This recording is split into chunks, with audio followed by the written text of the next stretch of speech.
বিরোধ করে আমরা দেখার বিষয়টা তার বিরুদ্ধে যদি একটা মামলা নেওয়া নিয়ে তাকে গ্রেফতার করা হয়, আপনারা দায়িত্ব নিয়ে করবেন। আমরা এখানে কলিয়ার শহরের কাছে সুনির্দিষ্টভাবে সে পাকিস্তানের পক্ষে পোস্ট করছে।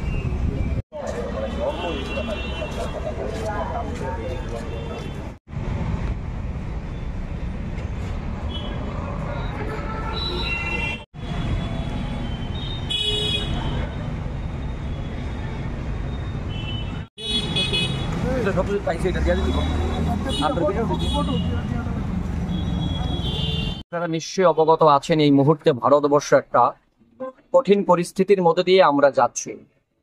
আমাদের দেশের যারা বীর সৈনিক এ দেশের রক্ষা করার স্বার্থে প্রতিনিয়ত সন্ত্রাসবাদীদের সঙ্গে লড়াই করে দেশের মানুষকে রক্ষা করছেন।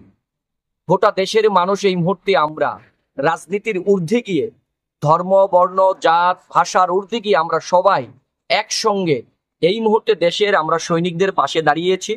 সৈনিকদেরকে মনোবল চাঙ্গা করার জন্য সন্ত্রাসবাদীদেরকে যাতে উচিত জবাব দিতে পারে, যারা সন্ত্রাসবাদীদেরকে মদত দেয় যে রাষ্ট্র বা যে দেশ, সেই দেশের বিরুদ্ধে যখন আমরা ঐক্যবদ্ধভাবে লড়াই করছি, ঠিক ওই মুহূর্তে আমাদের ত্রিপুরা রাজ্যের কৈলাসহরের একটি ছেলে আসাদ মিয়া নামে, সে তার সামাজিক মাধ্যম ফেসবুকের মধ্যে পাকিস্তানের সমর্থনে একটি তার মতামত সে ব্যক্ত করে।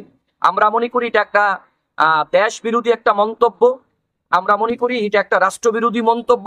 কারণ ভারতবর্ষ থেকে এই মুহূর্তে ভারতবর্ষের মানুষের প্রাণ যে সন্ত্রাসীরা নিয়ে যান, তাকে যখন ভারতবর্ষের সেনাবাহিনী যখন জবাব দিচ্ছে, গোটা দেশের মানুষ যখন আমরা এই মুহূর্তে রাজনীতি ভুলে গিয়ে, আমরা ধর্মবর্ণ ভুলে গিয়ে সেনাবাহিনীর পাশে দাঁড়িয়েছি, রাষ্ট্রের সবাই আমরা একসঙ্গে সন্ত্রাসবাদের মোকাবিলা করছি, ঠিক ওই মুহূর্তে আমাদের রাজ্যে, আমাদের ভারতবর্ষ থেকে কেউ পাকিস্তানের গুণগান গাইবে, পাকিস্তানের পক্ষে কি মন্তব্য দেবে, সেটা আমরা কোনোদিনও আমরা ভারতবাসী হিসেবে এটা মেনে নিতে পারি না।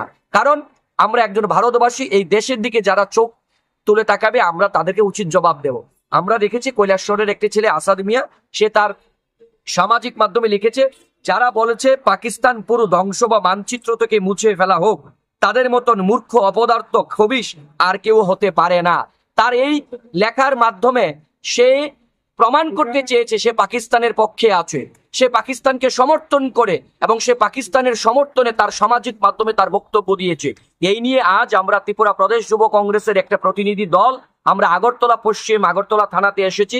সেখানে আমরা তার বিরুদ্ধে একটা এফআইআর করেছি। অতি সত্বর, অতি দ্রুত যাতে তাকে গ্রেপ্তার করা হয় এবং তাকে আইনগত যাতে শাস্তির ব্যবস্থা করে, সে দাবি আমরা যুব কংগ্রেসের একটা টিম এই মুহূর্তে পশ্চিম আগরতলা এসে দাবি জানিয়ে গেছি।